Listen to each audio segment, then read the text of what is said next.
Ingin tahu rahasia investasi saham JGLE? Mari kita analisis fundamental saham JGLE. Video ini untuk edukasi, bukan rekomendasi. Pendapatan dan laba adalah indikator kinerja perusahaan. JGLE mencatat pendapatan 154,524 miliar rupiah pada kuartal 2 tahun 2024.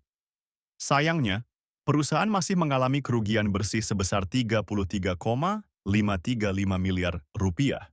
Ini menunjukkan bahwa meski ada pendapatan, JGLE masih menghadapi tantangan dalam menghasilkan laba.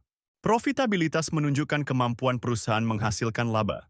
Gross profit margin JGLE cukup baik di 73,27%, menandakan efisiensi produksi.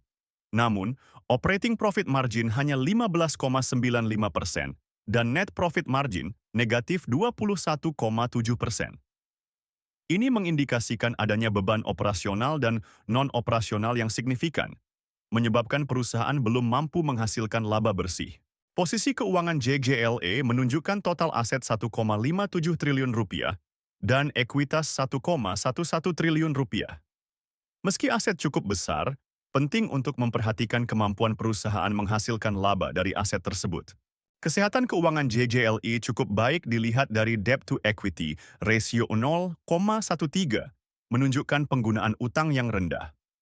Equity multiplier 1,4 menandakan perusahaan lebih banyak menggunakan ekuitas daripada utang untuk pendanaan.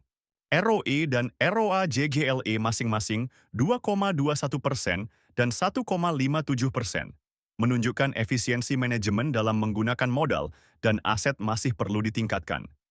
Tren ini relatif stabil dibanding periode sebelumnya, namun masih rendah. Sebelum kita lanjut ke valuasi, jangan lupa komen mau untuk mendapatkan cheat sheet investasi saham. Valuasi PE BAN JGLE menunjukkan harga wajar Rp14,14 dengan margin of safety 28,53%. Harga saat ini Rp11 berada di bawah nilai wajar, potensial untuk jangka panjang jika kinerja membaik. PB BAN menunjukkan harga wajar Rp31,05 dengan margin of safety 182,26%. Ini mengindikasikan saham JGLE mungkin undervalued berdasarkan nilai bukunya. Komen saham yang ingin dianalisis selanjutnya. Jangan lupa subscribe dan tonton video lainnya.